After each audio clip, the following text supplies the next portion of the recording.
Hello and welcome to this episode of the Superhero Ethics Podcast. Today we're talking about Star Wars: The Clone Wars. You've heard me mention at various points about how this TV show over 7 seasons dives into some of the great ethical questions from Star Wars about the moral value of clones and the nature of the Jedi and how were they part of their own self-destruction and what did the war do to the Jedi and all sorts of great questions. We're going to talk about all that and more with 2 great guests. Right after this commercial break, we have no control over.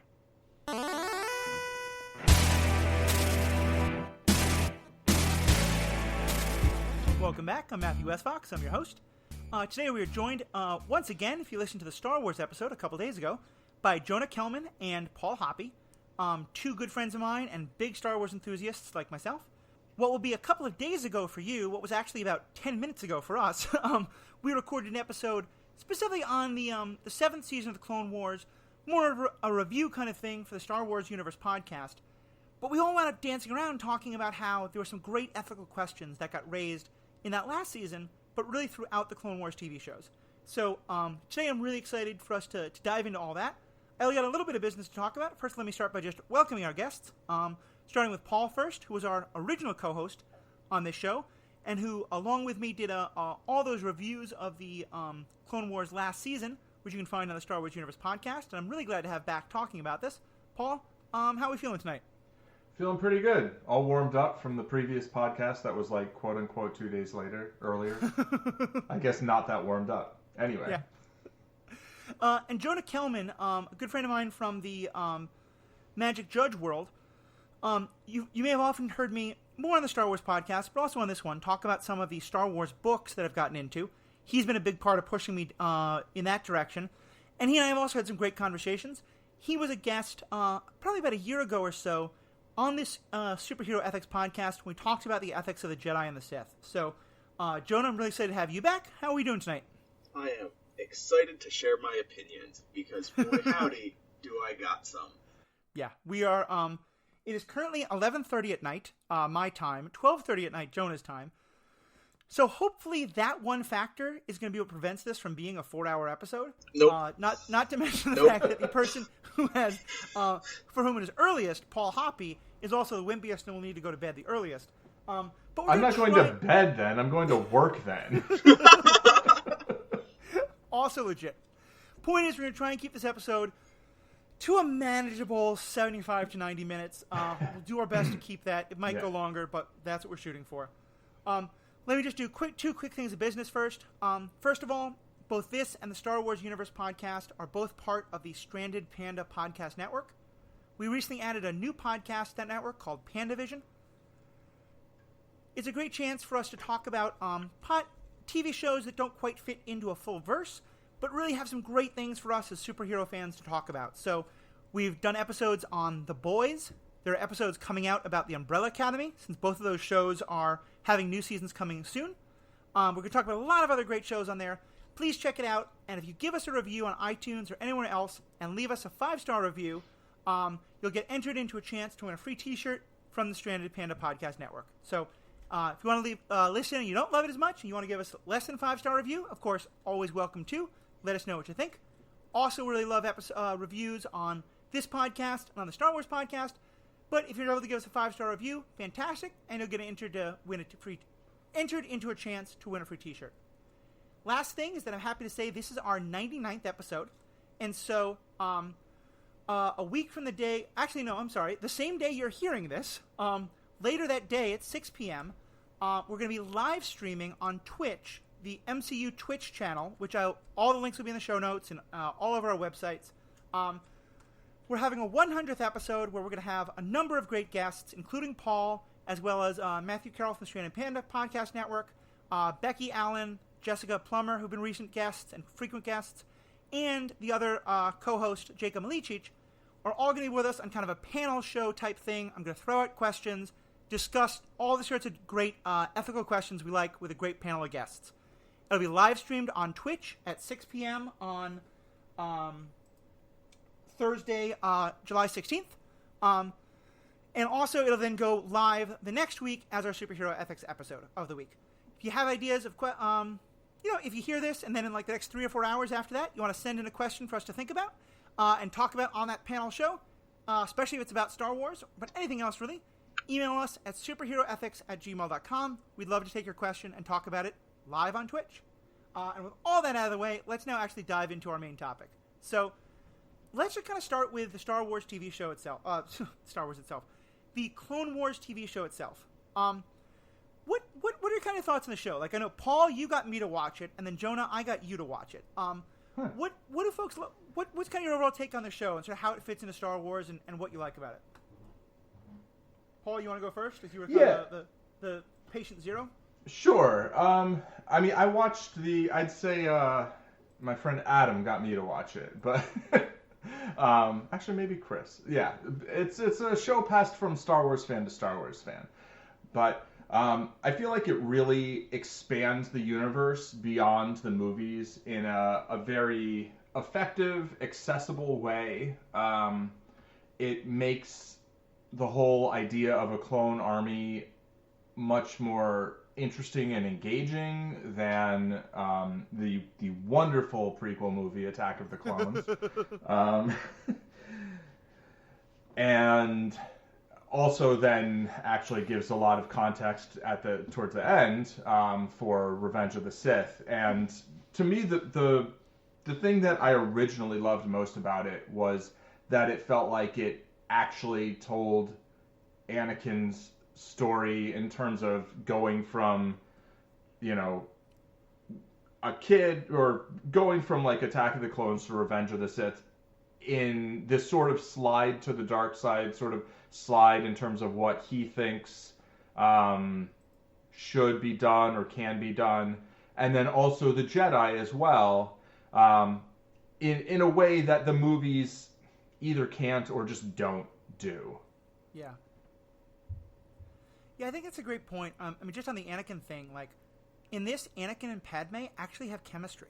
Right. In a number of the scenes, which is just nowhere to be found. And I just feel like they, in a recent episode of the Star Wars Universe podcast, we talked about how one of the problems that me and Jeff Randall had with the first and second movie is the story of the fall of Anakin and the fall of the Jedi are both incredibly complex, nuanced stories.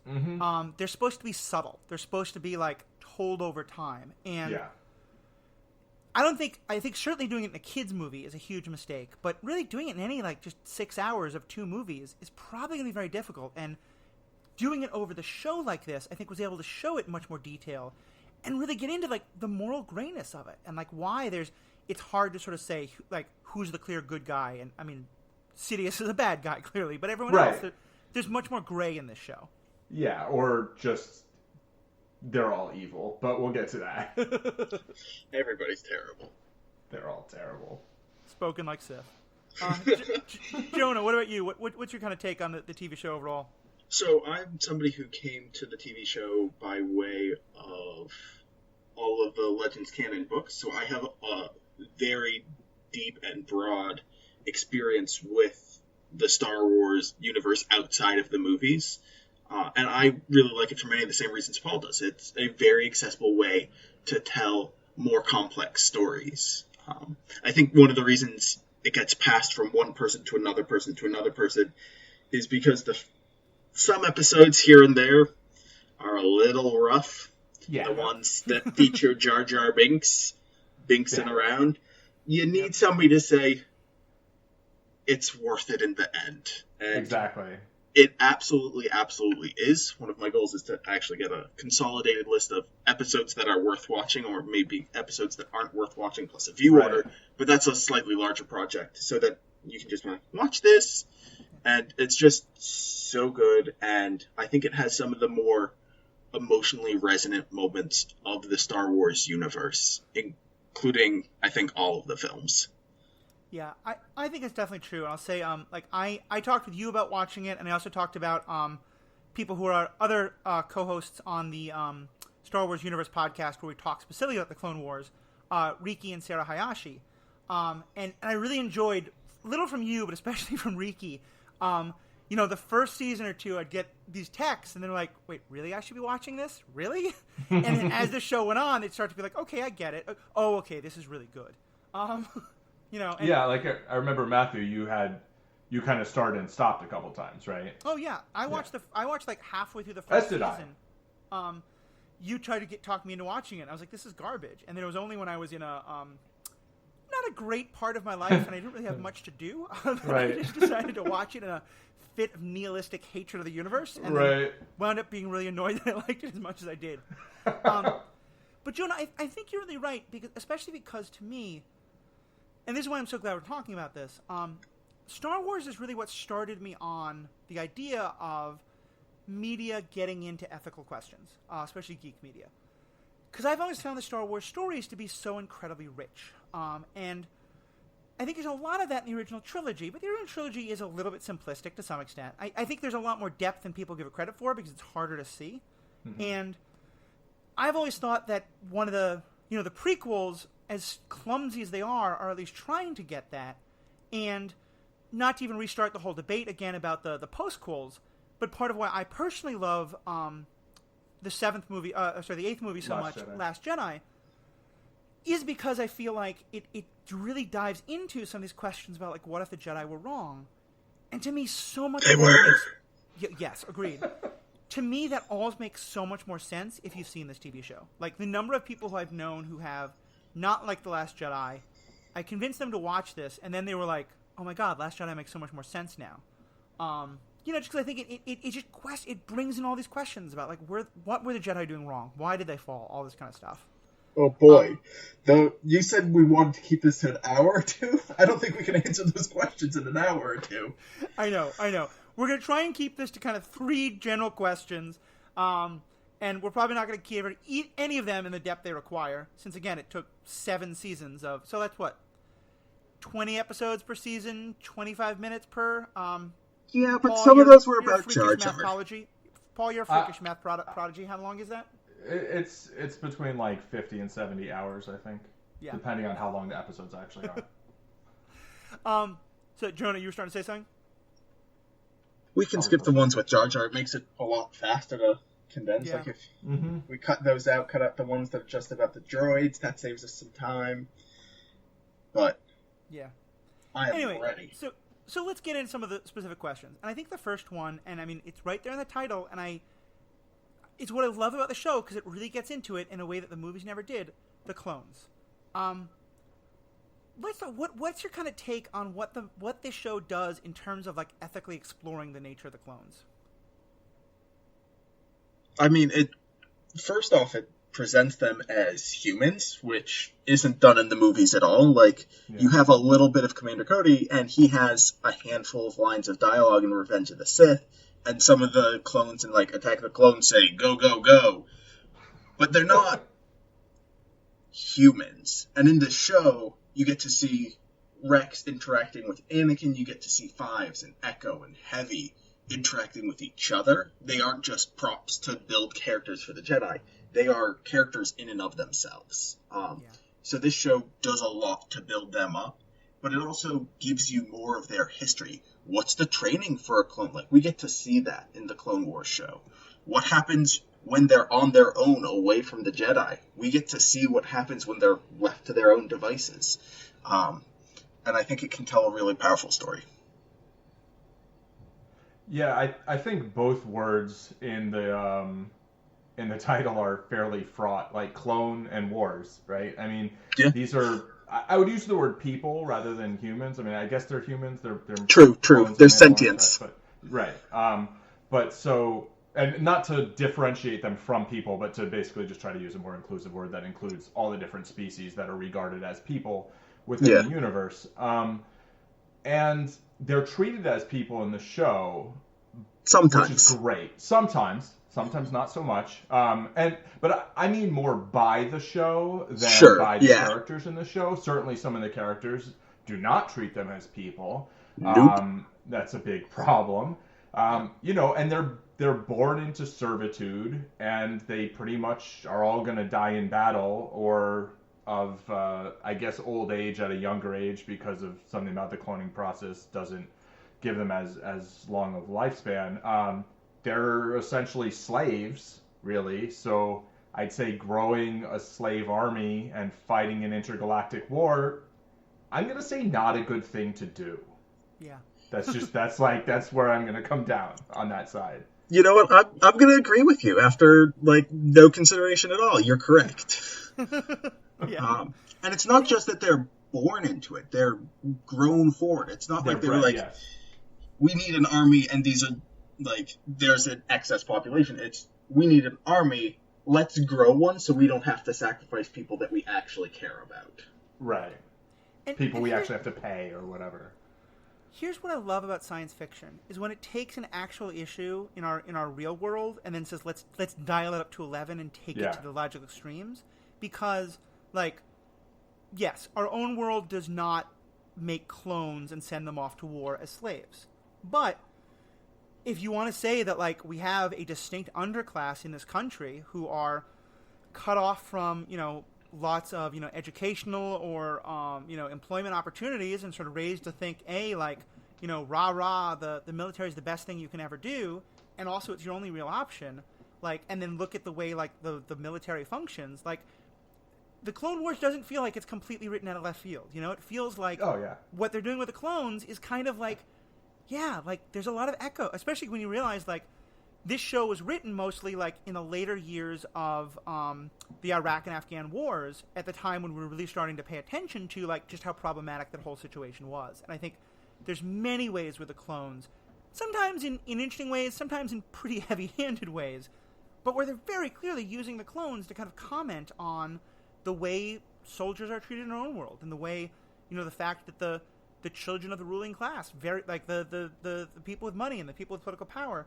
very rarely are the ones whose children are themselves, fighting in these wars, and the ability to not really care about them, all kind of plays out in this show. Yeah, and if they are, they go to an academy and they become an officer, and it's a matter of choice as opposed to a matter of, financial, not necessarily necessity, but some people doing it to get citizenship, some people to do it to get education, some people because there aren't other economic opportunities that are of an equal level presented to them. It's the only way to get out of your small town. Exactly. Yeah, I think it's part of what I think makes the clone story so interesting, and why I feel like a lot of my favorite episodes are the ones where we see the clones kind of going against what they're taught to do. The episode where a clone is a desert. Technically isn't really a deserter, because what happens is that the clone basically gets left behind, but then it instead of running away from the battle, he just decides not to try and that very hard to go back. Yeah. And finds a life for himself. And I feel like it's just such a poignant episode, because his commander, Rex, is just baffled at the idea that any clone would want to do this, would want another life. And so I love the way that it can push on that, of really asking us, why is it that we think of the clones as just, why do the Jedi just think of them as just, they're all cannon fodder? I mean, I think it's very clear that they're faceless, right? So it makes it easier to dehumanize them, at least from a character's perspective. One of the things that I find interesting about the Clone Wars in general, not just the clones, but also the characters, primarily Anakin and Ahsoka, is that they're less heroic than the characters in the Star Wars movies. They make choices, and they make bad choices, and I think that makes all of them, the clones and Anakin and Ahsoka, much more relatable in a really useful and interesting way. I think it's very true. It's interesting. Actually, I thought you were going in a different direction, because, and we'll talk about this more when we talk about the ethical issues of the Jedi. One of the things I think is so fascinating is, over the series, we get told that Anakin's, one of the reasons why he falls is because he develops the attachments that the Jedi are always taught not to. And that he cares too much about individual people, like his mother, like Ahsoka. But one of the storylines that keeps coming up is that one of the groups Anakin cares about, in a way that most of the other Jedis don't, are the clones. He has much more of a loyalty to his soldiers and his guys than most of the others do. And I think it's so fascinating that that's kind of shown us as, from the Jedi perspective, that's what leads him into evil. Yeah, it's a problem. He's willing to do things that a Jedi shouldn't do nominally. He's willing to cross the line to save his friends. And that's very clearly an evil thing to do. There's some sarcasm in there, folks. Just to be clear. Well, and it starts by just seeing the clones as friends, as people, instead of as tools or as weapons. Yeah. Yeah, and I mean, I think that's kind of maybe his biggest strength, right? I mean, aside from just like being a force prodigy or whatever, but it also can be exploited, obviously. But the Jedi don't recognize that as a strength, like, and I think sort of the level of detachment that the Jedi claim that they espouse, I think isn't necessarily really productive for people like they're so detached, but then they're going around being space cops in this intergalactic war. It kind of doesn't really add up. Right. The Jedi are supposed to be peacekeepers. They're supposed to be moderators. They're not supposed to be frontline warriors. And then the Clone Wars come about, and who's leading the way? Oh, yeah, it's the Jedi with their lightsabers. And we'll get more to the Jedi themselves, but I think, to me, it also highlights one of the other parts I just find so heartbreaking about the clones, is they're just, and we talked about this a little bit in the Star Wars episode, but the way they are just so utterly dedicated to the idea that the Jedi are always right. And, you know, with the character of Ahsoka, I think we, like, you know, a 12-year-old girl, a 13-year-old girl is, like, giving them orders, and they all look up to her. And Jonah, I know you and I have talked about this. There's a book in which this topic is, in the Clone Wars books, this is talked about even more. Can you touch a little bit on that, and kind of like what we learned from the Republic Commando books about why it is that the clones have this just like, if a Jedi speaks, the Jedi must be right kind of attitude?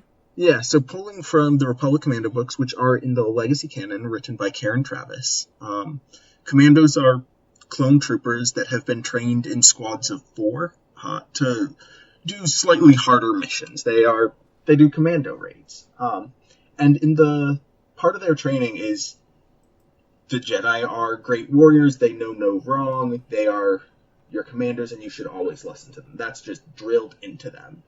And we see this in the first book when one of the commandos is separated from his squad and runs into a Jedi Padawan. This Jedi Padawan is on the verge of flunking out of the Jedi Academy. They're on the verge of taking this person and saying, go just use the Force to make plans grow. We don't need your help with the war effort right now. Like maybe they should all be doing, but go ahead. Sorry. And as soon as the clone sees this Jedi, he just snaps to attention and says, what are your orders, Commander? Just, you have a lightsaber, you can use the Force, you are therefore higher ranked than me and know how to win this war. And it's just an absolute faith in their training, which told them to have absolute faith in the Jedi. And the Jedi, particularly the Jedi Masters and some of the Knights, take advantage of this. The Clone Wars was not started on even footing. The Separatists had been building up their army, and the Republic, up until Obi-Wan went to Kamino, didn't know that they had any troops other than their small policing force. And so when the Jedi and the rest of the Republic was given this opportunity to use the clone army, they were like, well, we don't have one, so yeah, we should just pick up this slave army. This seems good to us. Yeah. And I think it's when, like, I'm always frustrated by a situation where I feel like the writers don't realize the moral problems of what they're writing. And, like, in those prequel movies, I don't know if the writers actually understood, like, just how morally broken the fact that Yoda is just like, oh, we don't know why we have this huge clone army, and it seems very suspicious that it was given to us, and Jedi becoming warriors is a really bad idea. Oh, but Obi-Wan's in trouble. YOLO, let's get the clones. I mean, there's a very good reason for them to just so quickly accept the clone army. We need a narrative reason for the Republic troops to evolve into stormtroopers. We need that visual link. And we also want to sell merchandise that looks like stormtroopers. Right. I'm going to say that's not necessarily an in-story reason, but you're correct. Oh, probably not. I would actually also say that it's because George Lucas so badly wanted this to be a kids' show. Yeah. And in order to show warfare on a grand level for kids, if you have it be clones versus robots, then there's no it's all faceless on either side. And it's kind of, I think, one of those brilliant things that they did in this show. And maybe Lucas always wanted this because he certainly was behind the Clone Wars TV show to some extent. But my understanding is that he was kind of hands off. It kind of feels like the TV show is sort of poking at that because it's sort of like, yeah, you think that it's fine for clones and droids to fight each other because there's no moral weight, but no, like, this is wrong. These clones are people, sentience, as you said, and they should have some moral value. And to me, it just makes us question, like, who are the people we look at and don't think of as having moral value in our stories and our narratives and things like that. One of the more powerful lines from the Republic Commando series is just an excerpt from a Jedi apprentice who is talking to the Jedi Council, talking to the masters of the Jedi Order. And he says, "You were attacked, you picked up a blaster, and you fired. You should be responsible for that blaster now." It's clearly a metaphor, but, like, the Jedi Council took what they had, used it, and now they're kind of ignoring its existence as best they can. Like, they're continuing to use it to defend themselves, but they don't really try to help the clones at all. There's no... Clones don't get leave, clones don't get snacks, clones don't get paid, clones don't get anything other than upgrades to their kit. Like, they get better guns and better armor, and they get medical attention. Handy thing about clones, if you lose an organ, we already are printing perfect organs for you, which is covered in the books. But that's just a gross but also very fascinating bit of warfare that's covered. Because, like, if a clone loses something that's important to them, we have so many donors. Yeah. Right. It's very efficient. I mean, and that's also a trademark of the clone army. They love being efficient. They're like, oh, we can do this better. Right. I think part of their training is they are better than normal sentience. Normal sentience, like, decided eventually that they wanted to be a soldier, and clones didn't decide that they wanted to be a soldier. They have known since they could know things that they were born for this. They weren't even born to fight in wars. They were born to fight in this war. Yeah. And they were trained to fight in this war. And that's also really neat. And I think it's part of what makes everything about the clones so heartbreaking because, there's been some great writing on the idea that, like, one of the things that happens when, like, people, like, are really kind of brought up without any hope or without any dreams is, like, that they never learn that things could be better, you know, and that it's hard to sort of, you need to see examples that, like, your life doesn't have to be this.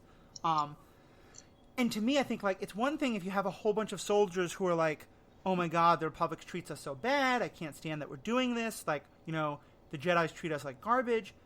What makes the clones so heartbreaking is that they have no idea.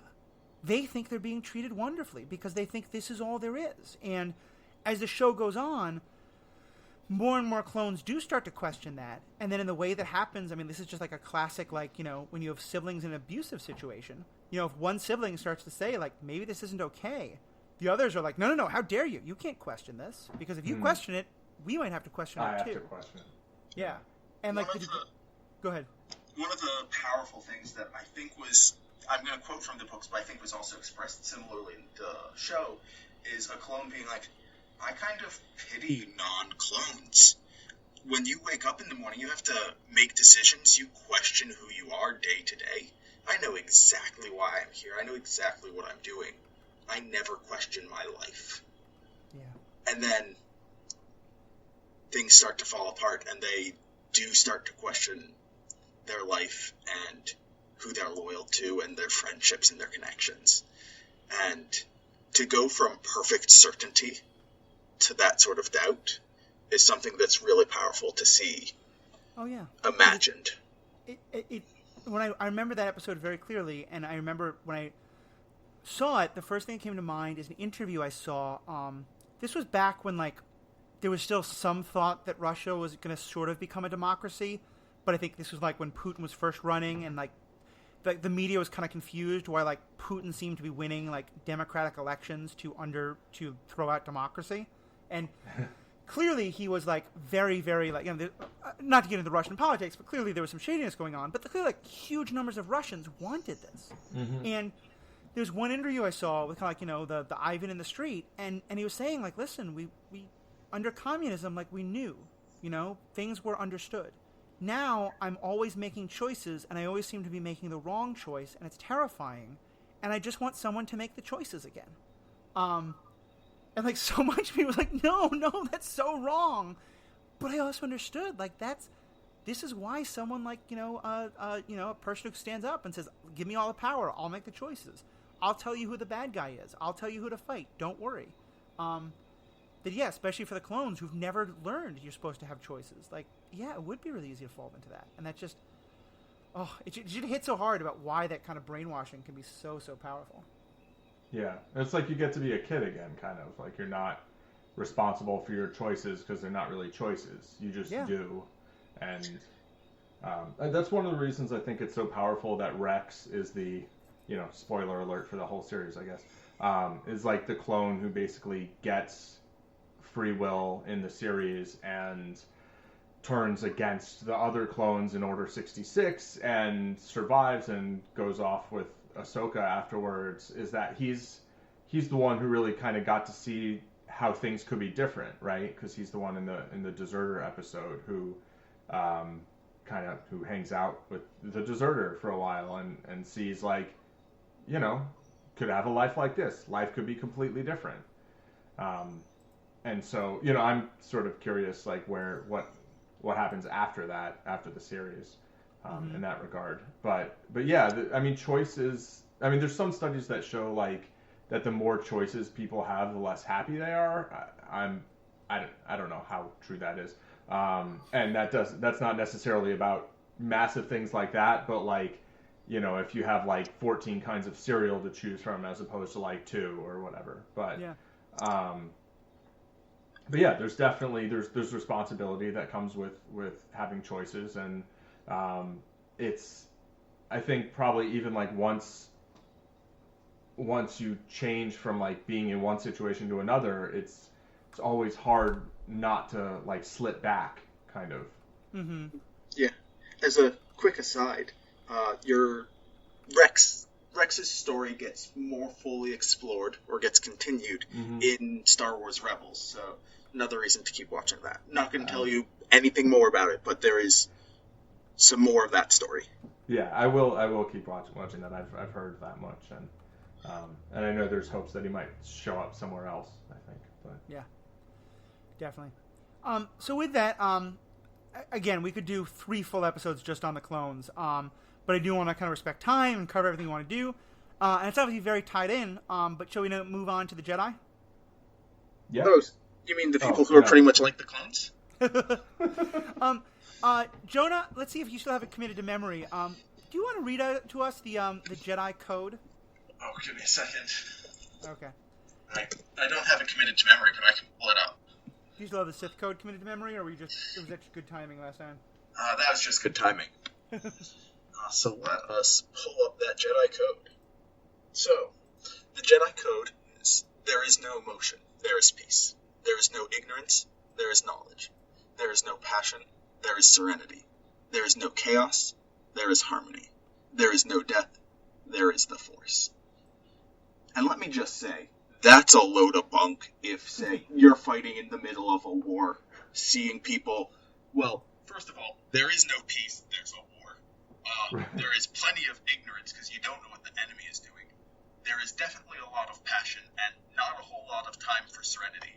The battlefield is pure chaos, and that clone over there bleeding out is definitely dying. And yeah, sure, you can be like, yeah, he's going to rejoin the Force, but it's a lot harder to see that happening on the battlefield. Like, you don't have time to meditate on those deaths, especially those deaths that you caused by issuing the commands to bring the clones forward with you. Yeah. Yes, this position has to be taken. And yes, that means clones are going to have to come with you. And yes, that means they're going to get shot at and die. And that was your decision as a Jedi. You brought about death. Well, and let's just back up for a few seconds. Sure. To kind of, put this in context, because this code, I believe, is never actually spoken on screen in any Jedi movie. But certainly at the time that the Clone Wars TV show was being made, it was still considered part of the canon. And I feel like I asked you to read it because I feel like a lot of, and I think this is honestly my favorite part of the Clone Wars shows overall, is a lot of what we're seeing is like the Jedi trying to live out this code, and how it leads to their downfall. Which and so let me kind of just throw out this question. I think that I think we all agree that the movies don't really explain, like they kind of show the Jedi just being dumb and missing the boat. But what is it you get out of this show that kind of tells you more and helps you better understand, like, why did the Jedi fall? I think a lot of what you see is Jedi being put in lose-lose situations with regard to the Jedi Code. They can choose to either let an innocent town be demolished by the Separatists, or they can train the people in the town to fight back against the Separatists, and so they're demolished slightly slower. Mm-hmm. And, like, neither of those is a good choice. You don't get to choose peace during war without your enemy also choosing peace, or without you choosing to surrender. And the Jedi don't get the choice to surrender. The Jedi are... This is going to be a slightly longer tangent, but the Jedi have very little choice throughout their careers. Yep. At the top end in the Jedi Council, while the Jedi Council is nominally independent, they answer to some degree to the Senate and to the Supreme Chancellor. They report to both bodies and they say, this is what we're doing, this is what we're working on. And the Senate and the Supreme Chancellor give them missions and tasks and say, these are your goals, these are your benchmarks that you need to hit. This is your quota of planets saved. And so they don't get to choose peace. They don't get to choose what they're doing. And then yeah, go ahead. No. Okay. This is more. This is a small aside, because I want to focus on this main question. But do you think that it's intentional that in some ways then the Jedi actually are quite similar to the clones, in that they're both like raised from very young children, no natural families, no sense of like you get to choose your destiny as an adult, very much like on rails, given these responsibilities, and never supposed to even question that. Like, do you think that's and also not like the clones are just, they never have a chance to have attachments, but the Jedi aren't supposed to have attachments. But yeah, like to me, do you think there's supposed to be a real similarity there? Oh, absolutely. There's so much in common between them. As you mentioned, Jedi children are taken from their families as soon as they are identified as Force sensitive, and they are brought to the Jedi Temple to be raised in a passionless environment. They are raised by other Jedi who do their best not to form attachments to them. And then, at like age, 5 or 6, they're given a lightsaber. They are given an incredibly powerful weapon and are told, hey, learn how to use this. It'll save your life one day. Now, if we jump over to the clones real quick, they don't have any parents. They are born in vets. They are raised by a very passionless people, the Kaminoans, and then as soon as they are able to hold a weapon, one is put in their hands and they are told, learn how to use this, it'll save your life one day. And I think it's supposed to look like the Jedi have freedom, right? The Jedi are the commanders of the army. Jedi can do whatever they want. To bring in the Phantom Menace, when little Anakin meets Qui-Gon for the first time, he's like, you can just do whatever you want. You can just free all the slaves on Tatooine, right? And Qui-Gon's like, I don't think I can free any slaves here. Yeah. Like, I disagree with slavery, because Qui-Gon is a sane human. But, like, Jedi are very powerless. They have to abide by the laws of the galaxy and the laws of the planets they're on, and they don't get a lot of choice, and I think that's a very intentional parallel to the clones. Yeah, they're basically kidnapped and abused as children, and then told that they have to do this thing that's great, but it's not their choice. And then, I mean, what's their alternative besides being a Jedi? It's like, oh, you're force sensitive, so we're going to take you away from your family, and then we're going to tell you what to do for the rest of your life. And, I mean, it's really quite insane, actually. Yeah. And I feel like and I think you were kind of getting into this, Jonah, before we got on the tangent. I think you were kind of getting into this, and certainly it's how I feel.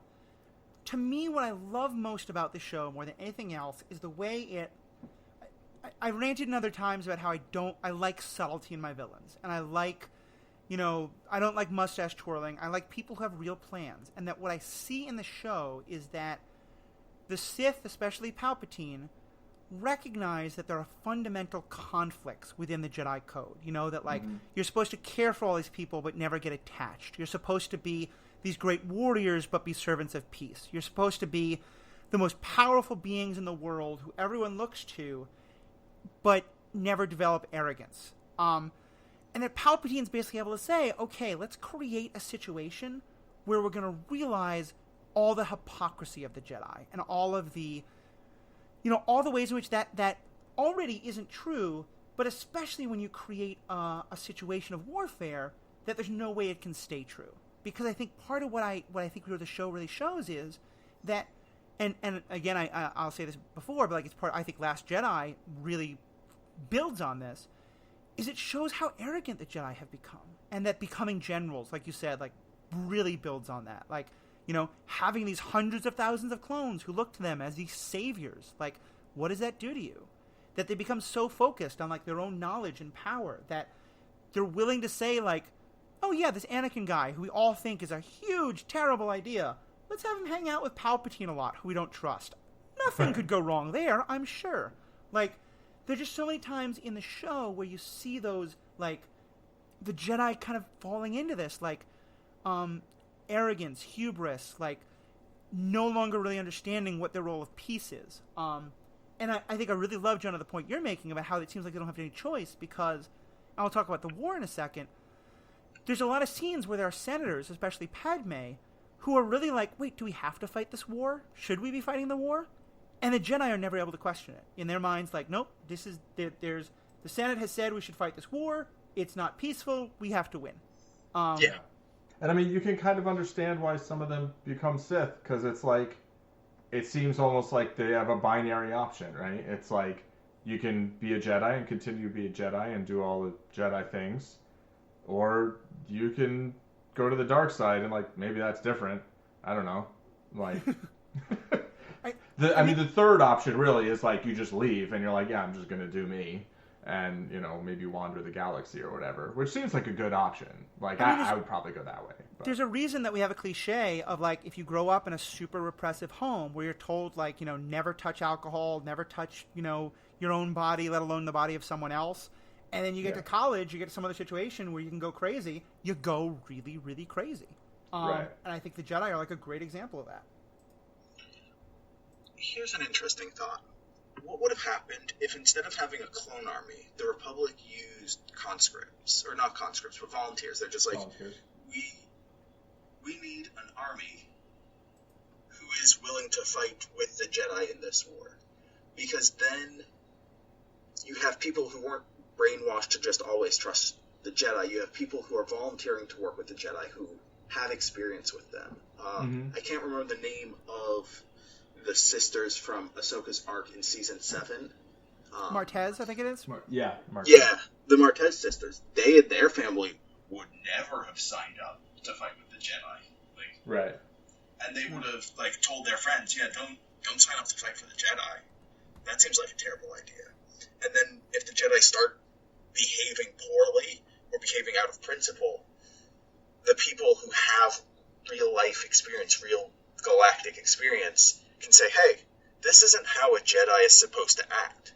Whereas the clones are I don't know, this is how my Jedi has always acted. Yeah, he chops off the heads of things. That's what he does. Yeah.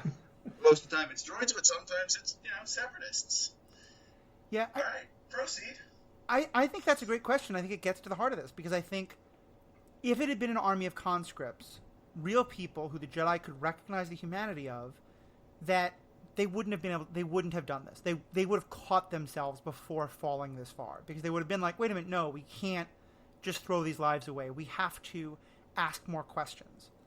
But then I think, and here again, I think it's the brilliance of this, the trap that Palpatine is able to set for them is that because to some level the Jedi don't see the humanity of the clones, that they can fall into that trap. They can start throwing these lives away. They can start just fighting the war without end, and falling into this kind of moral decay of the warfare because they never and like towards the end they start to catch themselves, and Yoda certainly has moments of like, look how much we fucked up.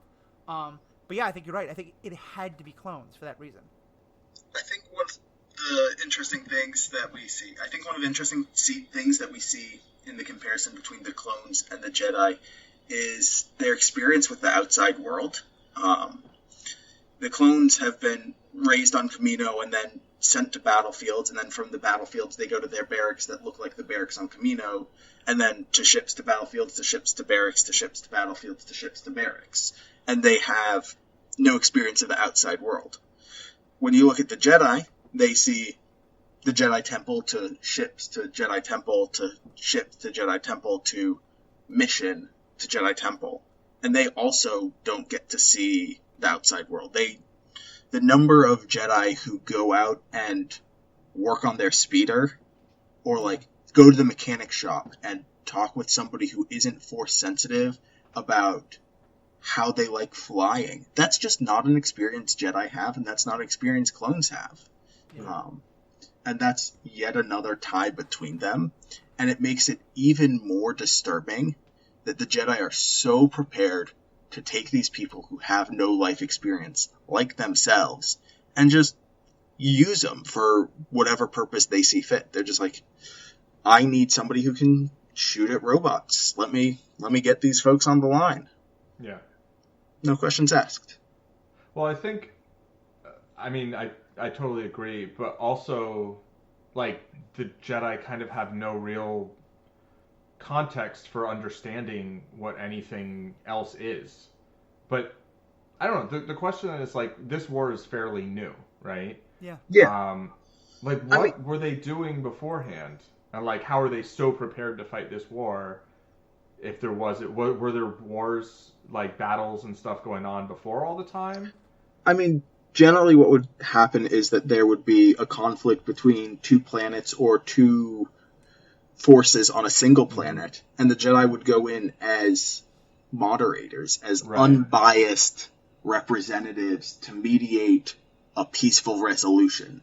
Right. They drew their lightsabers to defend their lives and defend the lives of those that they were protecting. Sometimes they, I don't want to say hired out, but I'm going to say it anyways. They hired out as bodyguards to protect important persons. Right. Oh, yeah, very much so. But they didn't fight ever. They were there to end wars by talking and to save people's lives. I think they did fight, I think they were intended to sort of, when there's sort of, leadership doing bad things, they're meant to sort of, do something about those individual people, or to protect people who get attacked, or to...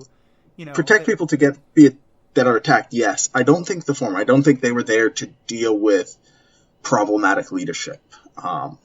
Yes, they could get in and talk with the problematic leadership, but in the Clone Wars, what they would do is they'd get into the problematic leadership or the Separatist commander, and then either threaten him with death, or them with death, or execute them, or take them prisoner.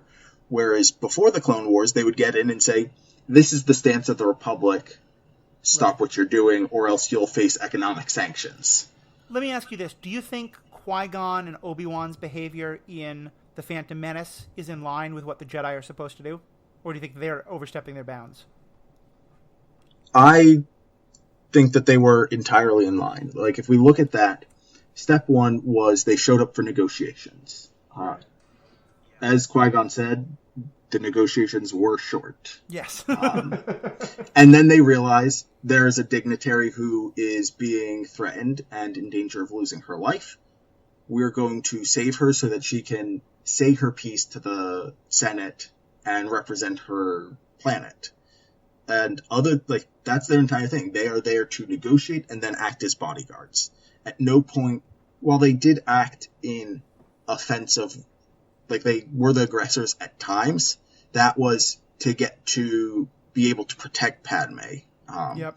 And it was, we're going to take the path of least resistance and get to her as quickly as possible so that we can save her and get her off this planet. It wasn't, we are trying to eliminate the enemy on this planet. They were never fighting a war. Yeah. No, but I think that's what I mean, is that they did do some fighting. I think that clearly the idea is supposed to be, sometimes when they get sent into negotiations, like, violence winds up being a part of what happens. But you're right, it's fighting individuals, it's fighting maybe, like, a group of people. It's not like, you know, Qui-Gon says, I can't fight a war for you. Even though he right. does, but, you know. They're there to fight maybe a skirmish. Right. Battles, they're not on the battlefield. And they're certainly not in the command tent telling you how to send your troops out. Right. Right. I want to shift to Anakin specifically, but is there any other kind of last things people want to say about, like, the ethical questions around the Jedi themselves? Again, there's so much more we could talk about, but... We'll probably loop around on tangents, is my thought. Yeah. Yeah, okay. I mean, certainly I think Anakin is a time to talk about the huge problems with the, like, don't have attachments idea. But yeah, so what's your... I think we can all universally agree that the fall of Anakin as told in the prequels is not the most satisfying story we've ever had. What's your take on the way it's told in the show? I'm pretty happy with it. The first few seasons were rough because I think they were trying to figure out whether or not they wanted to be a kids show or an animated show for people who enjoyed the extended universe. And I think they ended up in seasons like 5, 6, and 7 being like, yeah, this isn't really a kids show anymore. Yeah. And really the last few seasons show the strength of Palpatine's plot, I think. You have Anakin being given conflicting instructions, right? He's told, don't have any strong feelings, but also run into a battlefield. Don't feel attached to any one person, but also make sure to take care of every single one of these clones under your command and take care of your Padawan and make sure your master is doing all right. And then we get to see what I think is part of the brilliance of Palpatine. We get to see Anakin slowly lose every single one of those. I think it's Palpatine's shenanigans that make him lose Ahsoka, and slowly drives a wedge between him and Obi-Wan and begins to separate him from his troops. And we get to see all of those small cracks put into Anakin's armor, so that in Revenge of the Sith, we see the final hammer blow. And the final hammer, like in Revenge of the Sith, if you just watch that, it's one swing and Anakin falls, and that's not very satisfying. If you watch the Clone Wars, he's already been knocked down 20 times. Yeah. This isn't a one-hit KO. This has been a 3-year-long battle between Palpatine and Obi-Wan. Yeah, and being able to tell a story like that over such a period of time lets it breathe. It allows there to be, there's some episodes about this and that, and then there's an episode where, you know, Anakin wants to torture someone or wants to force choke someone, and then, you know, and you just play like a few notes of the kind of Vader theme underneath it, right? Yeah. And then you move on, and then the next episode, everything's like kind of back to normal, and you're continuing along, you know. And then, you know, maybe even a season later, then there's that, I forget who it was, but kidnaps Obi-Wan and that pacifist leader of Mandalore. Oh, yeah, Duchess Satine, or Sabine. Yeah, and he's like, who's gonna kill me, a pacifist or a Jedi? And then Anakin just like stabs him through the chest from behind. And then he kind of like gives a shrug like, what? Like, hey guys, I'm Anakin. You know? Yeah. And I think there was, once again, like just a few notes of like some of the dark side theme music or the Vader theme music. Yeah, and so it's subtle, and it starts off with things that seem very reasonable actions, which, you know, in context, to some extent are. And so it just sort of, you know, he kind of develops a certain, I guess, moral flexibility, but and then meanwhile Palpatine's trying to undermine, his connection with the Jedi, or take things away from him, and losing Ahsoka in the end of season. Is it 5 or 6? 6? End of 5. Season 5, right? Yeah. Yeah, so that's a big deal, and then season 6 feels different, right? And being able to tell that story over so much time and have just these little things then leading to bigger things, but not just like bang bang bang bang, 1 2 3 4. It's having time to breathe, having a character really have an arc as opposed to just like a little curve. It's just so much more powerful. It feels more realistic. It's more compelling. And then, rewatching Revenge of the Sith, that one scene still feels to me like, but at the same time, it doesn't feel like this just right turn, or U-turn or whatever. It feels like, this is kind of the arc he's been on, and I wish this scene were done in a more compelling way, but it makes so much more sense in context than like, well, you've got episode 2 and then episode 3, and you're like, what? It fills in the gap, and like because you have the chemistry of him and Padme, and so you can like sort of understand why he wants to keep her alive. Right, even more, why it matters. But even more, like, because you've now seen so much of like the Jedi not treating him well, and him like like, for me, in a lot of like when I now watch Revenge of the Sith, Padme is kind of the catalyst, but to me the real thing that drives him over is the Jedi not trusting him. And to me, what's so brilliant in the Clone Wars is, in some ways, Anakin is the hero because Anakin's one of the only ones who sees the hypocrisy of the Jedi. He thinks this whole idea of attachment is dumb, because it kind of is. He thinks the idea of not caring about the clones is kind of dumb, because it kind of is. And, it's never explicitly stated, but maybe with all the resources and money of the Jedi, which clearly is tons, they could have sent someone back to Tatooine to buy his damn mother out of slavery. Like, you'd think so, right? But that one's on them. I love stories about a fall from grace, and a lot of the times the best part of that story is when the person has very legitimate, like, they see very real hypocrisy in the group that they're in. And then the devil figure is like whispering in their ear, like, no one else will talk to you about this hypocrisy, so I will, so now you trust me. And of course my way is better. And that's exactly what, to me, that's what's so brilliant. The Clone Wars do that with Anakin and Palpatine so well. Yeah, I agree. I mean, it's very much the Jedi and the Sith, specifically Palpatine, I think sets up very much sort of a kind of a lesser of two evils situation where, the Sith are just unabashedly horrible, right? There's just no grayness. There's no, maybe. You clearly haven't heard me talk about the Sith. I've heard some people make some points, but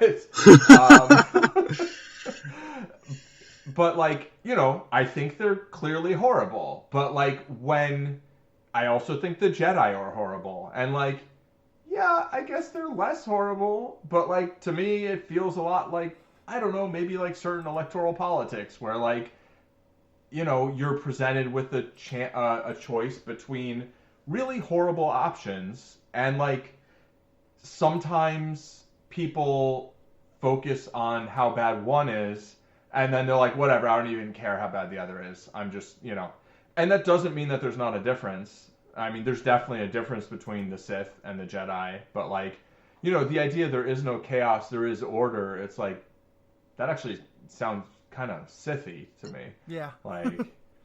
If we want to look at Obi-Wan in Revenge of the Sith, he has that very famous line of only Sith deal in absolutes. Now, I want to read the Jedi Code to you again real quick. There is no emotion. There is peace. There is no ignorance. There is no... Does that sound like an absolute to you? Because it sounds like an absolute to me. Also, only it sounds like Sith a long deal in list. Absolutes? Yeah. That also sounds like an absolute.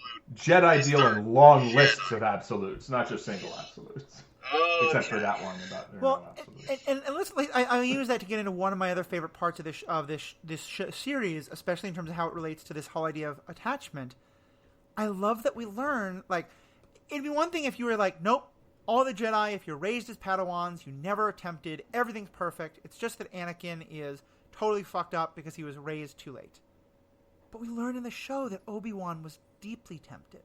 That he apparently came very close to... And like to some extent, like if she had said she wanted him to, he would have left the Jedi Order for the Mandalorian Duchess. What's kind of your take on that whole arc and the way it affects all these questions about the Jedi and attachment and everything else? I really like that arc. I think it shows that the Jedi have more depth than just, like, they can function outside of their quote-unquote programming. Obi-Wan can question what he was raised on. And then you see the tragedy of him being like, well, I guess this is what I'm doing. I guess I'm just going to keep on being a Jedi and continue with this. Because, like, he knows that there's something like that out there for him. He could look for it. And he just chooses not to. Yeah. And there he makes that choice. He decides to stay. I think to me part of why I like it is, one of the, not plot holes, but things you kind of scratch your head at is it has to be very clear to Obi-Wan that Anakin and Padme are in love. Like, and you always kind of wonder, like, why doesn't he put a stop to it earlier?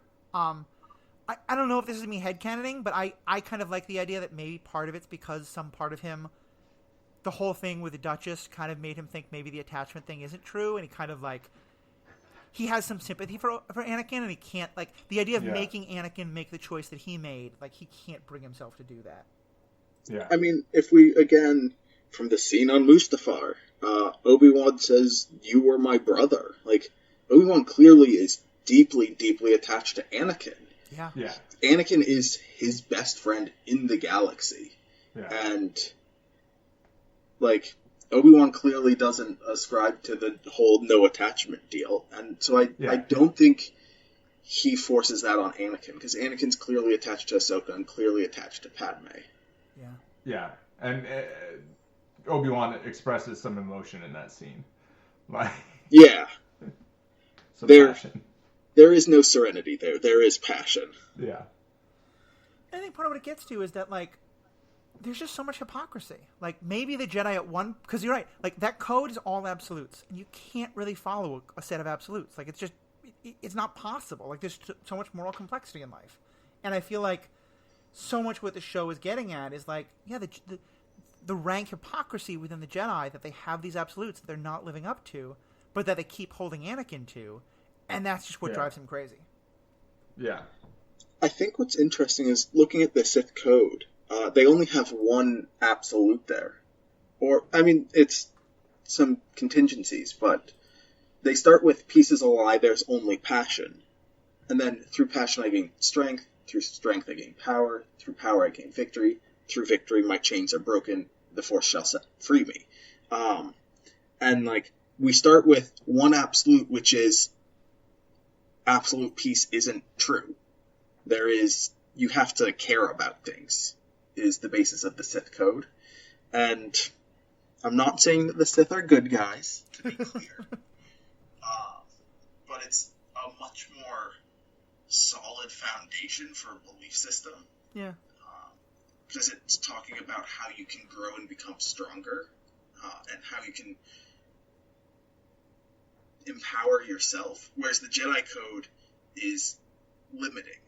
Yeah. It's just like, these are the things that you are not allowed to take part in. These are the it's things a bunch that, of don'ts as opposed to do's, basically. Right. These are things that you need to reject from your life. You are not allowed to accept that death is a thing. And I think that's actually one of the biggest problems that the Jedi...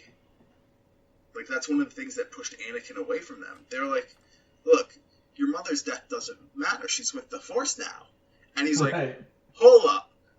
It matters. And, like, that's super impactful. Somebody that he spent 9 years of his life with, caring about, and, like, helping make her life better on a daily basis.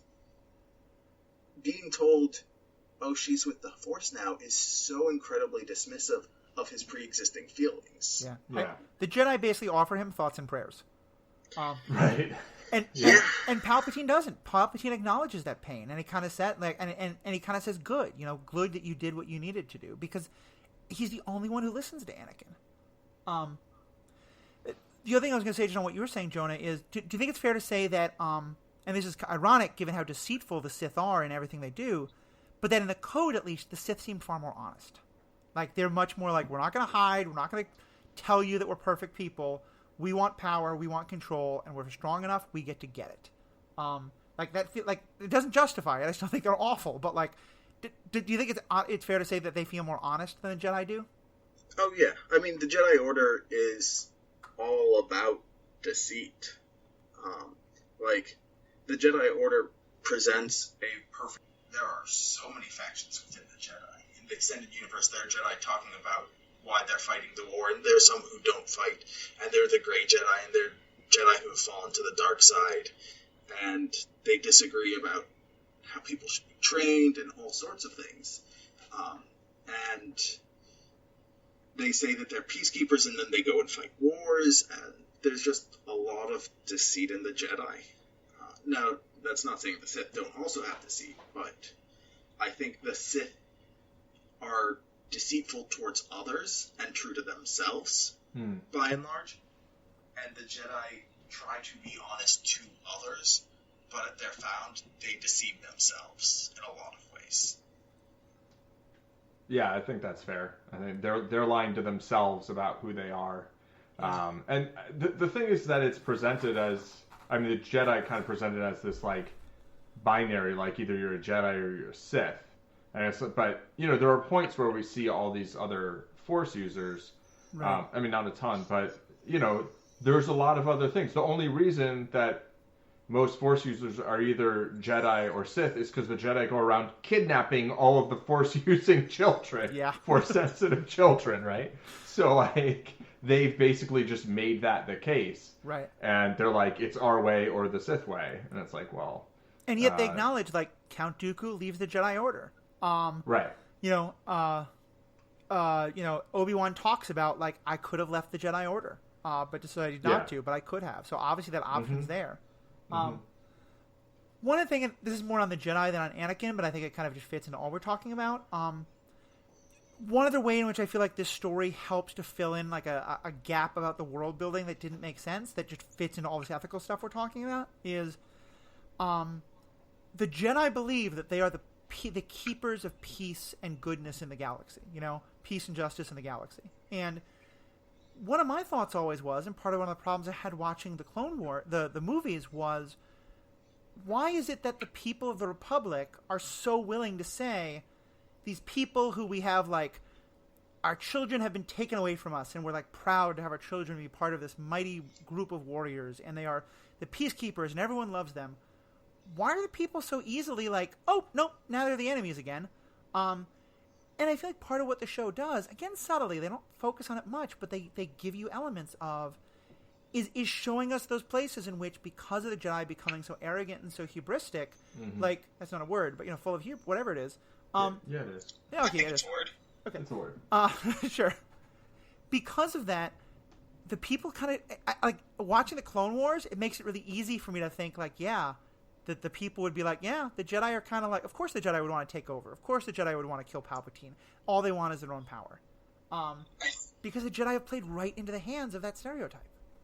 Yeah, I think that by the fall of the Republic, the Jedi are that really, really annoying, lawful good paladin in your D&D group, and you're like, can you please just stop turning us all in or attacking us the instant we have a non-lawful good thought? Yeah. Right. And it's just like, Jedi. They just want to enforce the laws. They are blind to circumstance. Like, I think a lot of people would believe that a Jedi would cut off the hand of a thief who stole a scrap of moldy bread just to feed themselves, because the Jedi, there's no passion, there's serenity. And there is no chaos, there is order. I mean, to me, the Jedi are cops. And that same sense of like, there's no openness to be like, maybe we're not actually doing our job correctly. Yeah, and while they theoretically have accountability to the Senate and the Supreme Chancellor, that's during the time of war. Before that, the Senate would sometimes be like, hey, can you help us with this? And they do that. But a Jedi walking on the streets were the law. They could just be like, hey, nobody can stop me. I have powers that you cannot even begin to comprehend. I have a weapon that obviates the use of yours. Yeah. And they didn't really answer to a higher authority. Like, yeah, they answered to the Jedi Council, but that's internal. Yeah, I mean, throughout the war, one thing I think was always fascinating is, like, the Jedi direct the war entirely on their own. And, like, the senators are frustrated, but, like, you know, in every democratic society I've ever known, like, it's always thought, like, one of the worst things can happen is if the military isn't under direct civilian rule. Yeah. And it's not really here. And it's not even under, like, how many times do we watch Anakin be like, okay, Jedi, okay, how many times do we watch Obi-Wan say, Anakin, here are your orders, and then Anakin say, nah, I'm going to do something else. And then Obi-Wan and Mace are just like, that's Anakin being Anakin, let's go clean up his mess. Like, that's not how military is supposed to work. Like, you need some kind of chain of command. But the Jedi are each, like, you know, they're autonomous. Each of them, like, just do your own thing, and none of us can stop you. Yeah.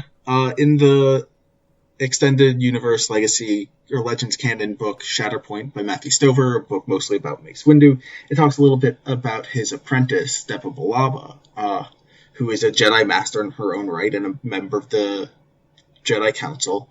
And this is minor spoilers.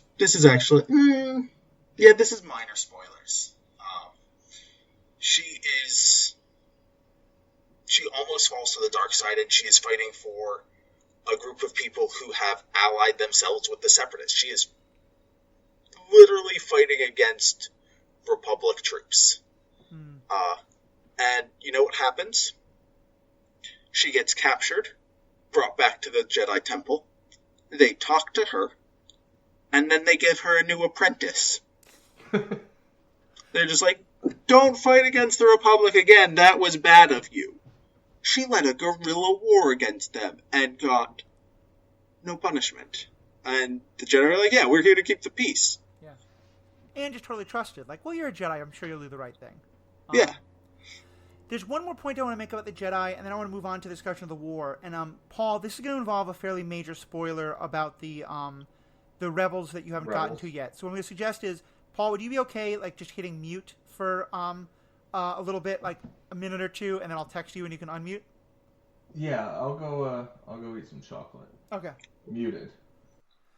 So there's one last point I want to make about the Jedi, and Paul hasn't finished seeing Star Wars Rebels, so Jonah, this will just be you and me talking about it. But I think it, and for anyone who also hasn't seen Star Wars Rebels, it's not a huge plot point, but it's a very interesting moment. So if you don't want to spoil anything about Rebels, skip ahead like 2 or 3 minutes. We'll bring Paul back as well when we're done with this conversation. But Jonah, do you remember the moment in it's the second season of Rebels when one of the Jedi in that show is talking to Yoda, and Yoda explicitly says the Jedi fell to the dark side? Yeah. I remember that. I think that moment felt to me like the bridge that was needed between the Clone Wars and Last Jedi, because that's always what I saw in the Clone Wars. And they never quite explicitly said that, but it always felt like not only was Anakin falling to the dark side, but so were the Jedi. You know, they were angry about losing the war, and so they were going to greater and greater lengths, and they were getting lost in their own sense of their own power and, like, not willing to doubt themselves or listen to criticism. Like, you know, I think Yoda means it kind of metaphorically. Like, he's not saying that, like, all of us became Sith, but he's saying, like, we went down that dark path that I'm always, and I think he specifically says, like, you know, our fear became anger, our anger became hate, you know, whatever it is. Yeah. He basically quotes himself. And to me, that idea is just the moral center of Star Wars anyway. This idea of, like, you can be fighting evil for the best of reasons and become evil by letting yourself get lost in that fight. So yeah, I just thought that was such the perfect way of putting a lampshade on that essence of the Clone Wars. But what was your take on that? I think as the Jedi during the Clone Wars were pushed to find more victories with fewer resources, as the clones started to die off and the replacements weren't coming quickly and medical resources were being used up and not replenished, they were still being told to find the same results. And so the Jedi stopped being concerned as much about perfection, and they moved to the ends justify the means. This victory is worth the cost because we need to save the Republic, because the Republic is the shining gem of all hope and liberty in the galaxy. Right. And we are the only possible savior for the Republic. And so I think that's a very true take, because the ends justify the means is the Sith philosophy as opposed to the Jedi philosophy. And I think what you just said there is also so key, is that for them, saving the Republic at all costs is the end all goal. They never ask why. They never say, like, should we be doing this, and what is the cost of us doing this, and is it worth it? Right. And to me, again, talk about, again, mirror of our own world, and mirror of our own dark side. Like, not to get too political here, but, like, for me, that's United States foreign policy in an absolute nutshell. Of, like, we convince ourselves that we are the right and true protectors of freedom and democracy in the world, and so everything we do, if the people don't think they need us, well, they need us. We just know better. And once you now start critiquing the United States, well, no, like, we have to protect freedom and we have to protect the United States, and that's the only way to do it. And you get locked in this cycle, and all of a sudden now you're as oppressive as anyone else. Right. And I feel just like the Clone Wars is the perfect metaphor of that. The Republic is very clearly massively corrupt and inefficient. Like, planets like Tatooine and other planets controlled by the Hutts, not great places for anybody to live, right? Yeah. And then you have just the corruption within the Senate, like the Banking clans and the Nemodians, who are part of the Senate before the Clone Wars begins. They're part of the Republic. They are doing terrible things, like the Nemodians the Trade Federation lays siege to Naboo. They lay siege to an entire planet, and the Senate is like, we'll find them a little bit. Yeah, and the Republic's like, this is fine. The Jedi are like, this is fine. This is the best government we have, and there's nothing we can do to improve anything. Let's use that to I'm going to now get Paul back, because that's a great way to transition into a discussion of the war itself, because I have some thoughts on the people of Naboo. So let's transition to the last big thing we wanted to talk about, which is the war itself. And I think it ties very much into this. We've talked about it, like the war in terms of the way it affects the clones, the war in terms of the way it affects the Jedi. But let me start with just two simple questions. Why are the Separatists leaving the Republic, and why is that so bad? I have no answer. Great. I have answers. Now, again, I'm going to be pulling a little bit from the Legends canon extended universe, because that's where a lot of my expertise comes from, and that's where a lot of the extra world building comes from. But hold on, Jenna, before you do that, do you at least agree that, like, from the show itself, you get bits and pieces, but very little of the actual answer to that question? Yeah, you get very little. And you get most of it, honestly, from the Phantom Menace. And the reasons are mostly economical. You're looking at the banking clans and the Trade Federation and, like, several other major commercial and industrial organizations that feel like the Republic's regulations are strangling their opportunity to make profits. That's the cynical look. Right. That's the interpretation of the Republic. The Republic is saying these companies want to avoid regulation, they want to avoid taxes, they want to have their own private armies and have free reign over the galaxy to exploit planets, peoples, and resources. What the Separatists say is that the Galactic Republic is an organization that is 3,000 years old at least, and they are trying to govern thousands of planets with thousands of different life forms. Like, some of these species can't communicate with each other. Some of them don't even they don't think in the same way. It's not possible for them to think in the same way because their physiology is so different. And yet the Republic is trying to govern all of them. This government is too big, and we need to be allowed to govern ourselves. That's what the Separatists are saying their line is. As well, and it is one... Part of my point with asking that question is the movies don't explain it in the slightest. I wish the Clone Wars had gone more into it, but I do think the show does a great job of showing some of that, and that there's far too much mustache twirling for my taste on behalf of the Separatist leaders, but that you do meet a lot of Separatist leaders who clearly have like some real grievances against the Republic. You also see some people who are common Separatist citizens. They are people who are not leaders. They're not even soldiers, but they support the Separatist ideas. Right. And part of what it gets to me for it, part of why I wanted to go here is because, and Jonah, we were kind of talking about this just a moment ago, but I think it plays to this whole thing is, to me, one of the great moral failings of the Republic and the Jedi, and that the show does start to point out the problem with, is that they never really ask, never mind why the Separatists want to leave the Republic, they never ask why that's a bad thing. Like, right, why do we not want to let them leave the Republic? Right, like we keep hearing like this is a threat to the Republic. The Separatists never say they want to like conquer the Republic. They just want to go off and do their own thing.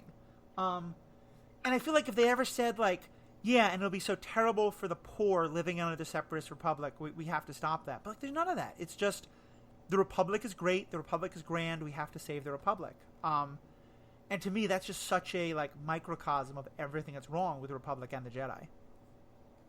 Yeah, I mean, if they were right that the Republic was great, like that the Republic was offering, I don't know, healthcare and universal basic income to everybody in the Republic, or like everybody had, everything they needed and opportunity for what they wanted in the Republic. Like there were no, like, slave planets and... So the Republic has outlawed slavery. Tatooine is not part of the Republic. Oh, okay. That's good to know. But like that's one of like the good things about the Republic. They have trade regulations and they have outlawed slavery. Right. Yeah. That's a very low bar Republic government. And in theory, a lot of the Separatists are coming from those worlds that are like not quite Tatooine, but close in that like they're nominally part of the Republic, but the Republic doesn't actually help them in any way. Right. Which leads me to, I will say, there's many plot holes in the show. It's not perfect by any means.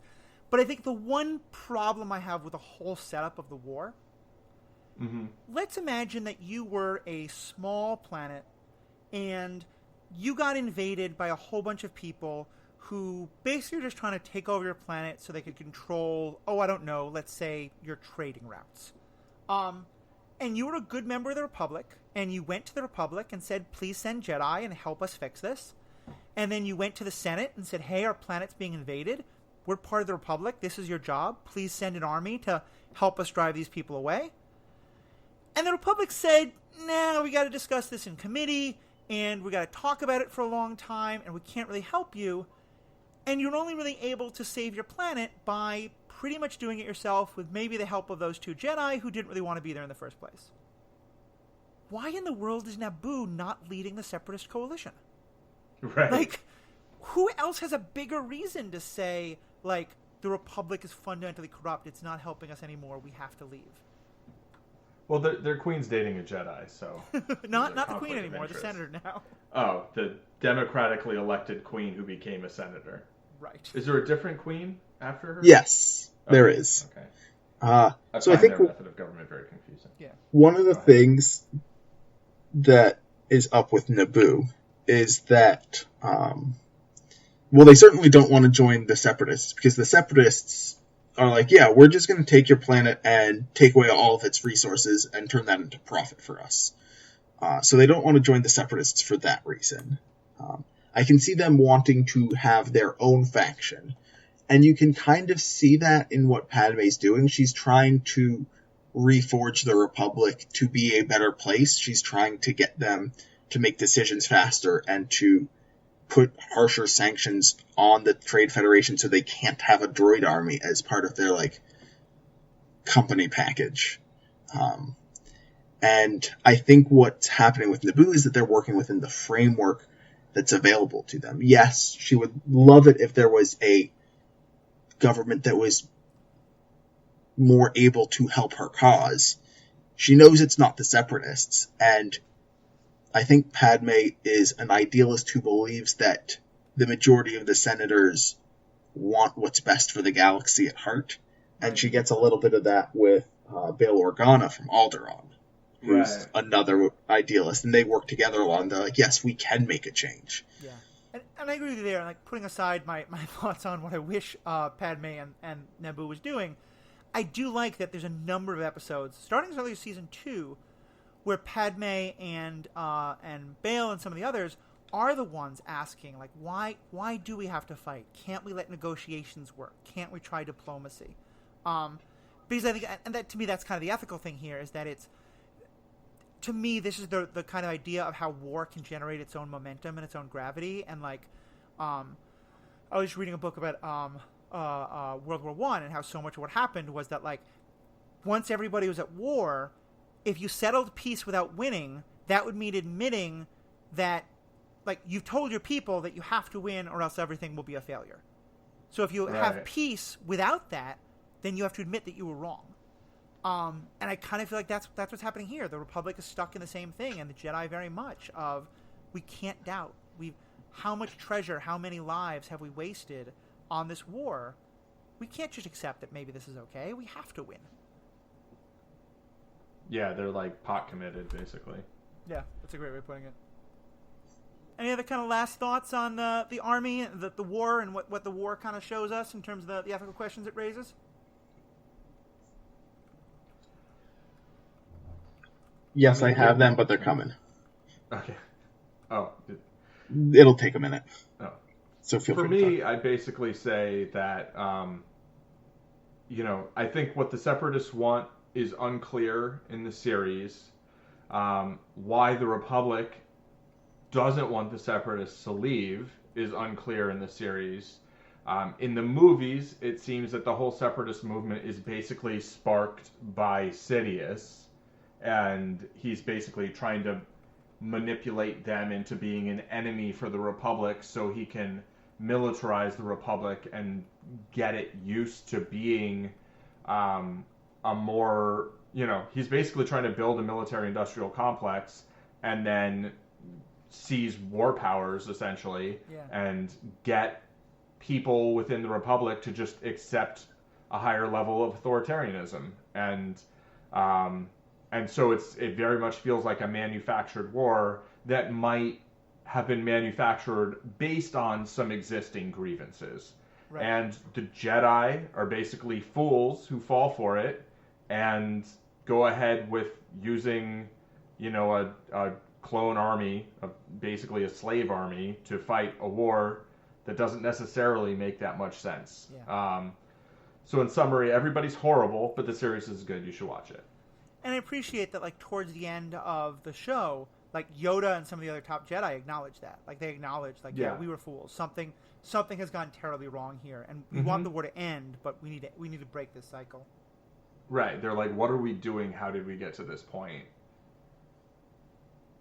Yeah, the war is absolutely a contrived war. It is a plot by Palpatine. He's the one who created both armies. He's the one who helped the Separatists develop the resources and tools needed to develop their droid armies, and he's the one who put the idea in the head of the person who put the idea in the head of the person who put the idea in the head of the person who ordered the clone army, right? And so he's the progenitor of both armies in this war, and he's the one who's like, yep, these Separatists now exist. They've had a cause, but they haven't had the resources. Now they have the resources. They have the one leader to push them forward, and the Republic has somebody in charge who's willing to fight against them, which is also him. And so it's definitely a contrived war, which is part of the reason why it's impossible to find peace, because neither the Separatists nor the Republic will surrender until the Supreme Chancellor or Darth Sidious surrenders to himself, and he's not going to do that until his goals are met. Right. And so it's a meaningless war, and it's very difficult for the Jedi to question it, because Palpatine is able to say, these companies just want to pillage planets and take away freedoms from others. You gonna let that slide? Yeah. And they're like, we shouldn't. Palpatine's like, great. Well, there's a planet for you to go wave your lightsabers at. Yeah. I've spoken before on this podcast, a little bit earlier in the episode, but I want to kind of go into a little more depth with it, because I think what you just said really ties into this. And it's what is so brilliant about Palpatine. I mean, I'm not admiring him. He's obviously a horrible evil, and also one of the worst mustache twirlers that has ever been written in any TV show or movie ever. But in this regard, his character is brilliant. For me, the reason why Star Wars has always been kind of the heart and soul of my morality is this idea of, that what I was talking about a moment ago, that like anger for good can turn to bad things. And I think I used to be very much so never let yourself feel emotion. Like you have to, rage for justice is wrong and terrible and bad. I have 100% changed my mind on that, and certainly recent events I think very much help demonstrate that rage and anger can have some real good direction and purposes. But I still do. I mean, I still think my moral core is the idea that when you're angry, it's very hard to see nuance. And when you tell someone else is the enemy or the bad guy, it's very hard to see something from their perspective. And when you tell yourself you are the good guy and you have to be the one to save everything, it's very hard for you to recognize your own problems and mistakes. And to me, the moral center of Star Wars is that those are the things that can lead you to the dark side and can lead you to start justifying more and more terrible things until you've lost any sense of what your own morality is. And I think kind of what everything we've been talking about is that everything Palpatine does is to help push people down those roads, to take the natural grievances of the Republic and the Separatists and push them to the point where diplomacy is impossible, to take the Jedi to the point where they can't recognize their own failings, and so they can't recognize the evil that's growing in their midst. What they do with Anakin. To me, it all just ties into that idea of what leads to the dark side. I think something that's really fascinating is that by creating this army and putting the Jedi in charge of it, what Palpatine has done is put the Jedi in a position where they are distinctly uncomfortable. They don't know what to do, and so they are scared and afraid of screwing up, of not being able to save the Republic. And being scared is the first step on? Fear leads to anger. Anger leads to hate, and hate leads to the dark side. Hate leads to suffering, that leads to the dark side, yeah. Yeah, he's put them on the first step to the path to the dark side, and by giving them an implacable enemy, that's going to lead, they're going to be shorted by him telling the Senate to not give them resources, so they're going to be angry at their leadership. They're not going to have enough resources. They're going to see the people that they're working with die with much greater frequency. That's going to lead to suffering. He's pushing as many of the Jedi as possible, just en masse, towards feelings of the dark side. And sure, many of them may have the stoicism necessary to resist that, but the number of Jedi who leave the Jedi Order, I think it's mentioned at the time of the Phantom Menace, is something like 13 in living history. Yeah. That number gets much, much higher by the end of the Clone Wars. In that 3-year gap, they more than outnumber the previous 3,000 years. Yeah. And that's on top of Order 66. Palpatine's smart.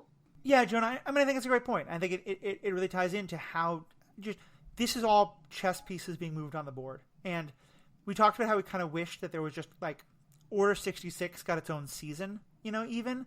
Because one of the things I would have loved, be so good. One of the things I would have loved to see is Anakin finding some of the other Jedi who are also frustrated, that it's not just him, and that maybe he winds up hunting them down later because they're rivals or something. But yeah, I don't think it would be that just Anakin would fall like this. That other, even just see flashbacks of what happened to Sifo Dyas, what happened to Count Dooku, why did they fall? I would have loved to, in the episodes of Star Wars Universe podcast, we're talking about the movies. We basically kind of rewrote how we thought the second movie should have gone, and we said like Count Dooku should have been a major character from the beginning, but only become a Sith at the very end. You know, if like he starts as a character who has very legitimate grievances against the Republic and is very angry, and Palpatine is able to kind of like, or Sidious, it would have to be Sidious, but like stoke that till he finally falls to the dark side. Yeah, because I think to see more of that conflict within the Jedi themselves, I think would have been such great storytelling. Yeah, I'm down for that. I'd watch that show. And to me, I think the reason it matters is, like, for me, I love a villain I can relate to, you know? And I can't relate to a mustache twirler. I can look at a mustache twirler and go, I have never felt the urge to shout, unlimited power! Okay, maybe when I was 12. But yeah, to be like, if my mom was hurt, would I want to go, like, if my fiance or my wife, as Mary is going to become one day, like, if she was in danger, would I want to do almost anything to protect her? Like, maybe. Like, Anakin's a villain I can relate to. And that just, to me, that makes it so much more of an ethical challenge. Absolutely. And I think that the Clone Wars does touch into it. And I think that when both of you have finished watching Rebels, we'll probably come back and talk a little bit more about ethics. But, like, we see Ahsoka, who has left the Jedi Order. She's also questioning things. And maybe she's a better person than the Jedi after having left the Order, because she is more able to question things. And I think that's a really powerful thought, that, like, for, like, leaving the Jedi Order made her better. And I'm going to, here, for anybody who hasn't seen Star Wars Rebels, jump ahead a little bit. This is the last point we're going to make, but I know here I'm going to talk about something that, Paul, I know you've seen at least the first couple episodes, so you know this. I do love that in Star Wars Rebels, we get introduced to a former Jedi, someone who's still trying to hold to the Jedi ideals, but he was raised as a Jedi, who has a girlfriend. So, like, clearly, he's trying to be a Jedi, he's trying to keep people from the dark side, but he's given up entirely on this whole no attachments thing. And he clearly has very strong emotions. So I to me, it's that same kind of thing. Like, this is someone who is, I think the writers are intentional. Like, he's trying to hold to the Jedi ideals, but he's not trying to be a Jedi anymore. And maybe that's better. Yeah, I think he's keeping to the goals of peace and prosperity and justice, and not keeping to the strict tenets of, this is what you're allowed to do, this is how you're allowed to find peace. Right. And it's, I've always liked the idea of looking at the Jedi through the lens of religion and seeing it as having the problems of religion does. And I think Last Jedi, I think, very much takes that idea and runs with it. And one of the things that I think happens a lot, and sort of sociology of religion shows this, is that a religion will say, here's the thing we care about. Here's the rules we're going to build to get to the thing we care about. And at some point in time, people stop thinking about the thing you're supposed to care about, and the rules take on a life of their own. And the irony is that almost every great religious leader who's come along, on some level, has been saying, forget about the rules, let's get back to what we're supposed to care about. And then there are people who are almost like, cool, awesome, let's make new rules based on what you just said. I think that's exactly what the Jedi are. You know, the Jedi are... Yeah. And that's kind of what Luke is calling out in The Last Jedi. Anyway, we're now past the time we wanted to be over, so any last thoughts either you want to share, or should we wrap up? If you haven't seen it yet, watch The Clone Wars. Yeah. Yes, some of the episodes are less than enjoyable. Getting through them, though, getting that complete and comprehensive story, Season 7 is worth it. Absolutely, 100%. So the show is absolutely worth watching. Yeah, and I would say especially for a lot of the geeks out there who will say, no, but like the shows I watch, they're so much better. If you're a Star Trek geek and you have watched The Next Generation, which is an amazing show, you have suffered through the first season of Star Trek Next Generation, which is hot garbage. So if you can deal with that, you can deal with the bad first season of this one too. Paul, any last things? No, but just on that note, the episodes are pretty short. And, yeah. You know. 20 minutes instead of 50 minutes, so there's an advantage there. Anyway, thank you both. We had juggled our schedules around. I really appreciate you making time for this. Fans, what do you all think? Would love to hear your thoughts. There's so much in the Clone Wars we haven't even touched on. Whether you're a big fan of it or if you've never seen it but are just interested in the ethical questions we've talked about. We barely scratched the surface on how so much of this is metaphors for so many of the ethical questions in our own world today. But clearly it is. Write in and let us know what you think. What'd you love? What'd you hate? What do you totally disagree with that we said? You can find us on Facebook, Twitter, and on email at Superhero Ethics. You can also find us as part of the Stranded Panda Podcast Network. Write in about any of that. And also, as I said, about 6 hours or so after you download this episode, Paul and I and a couple others will be recording our 100th episode. Any ethical question you want to send in, whether it's based on this or anything else, send it on in. We'll talk about it. Thank you to you both. Thank you to all the fans. Have a great day.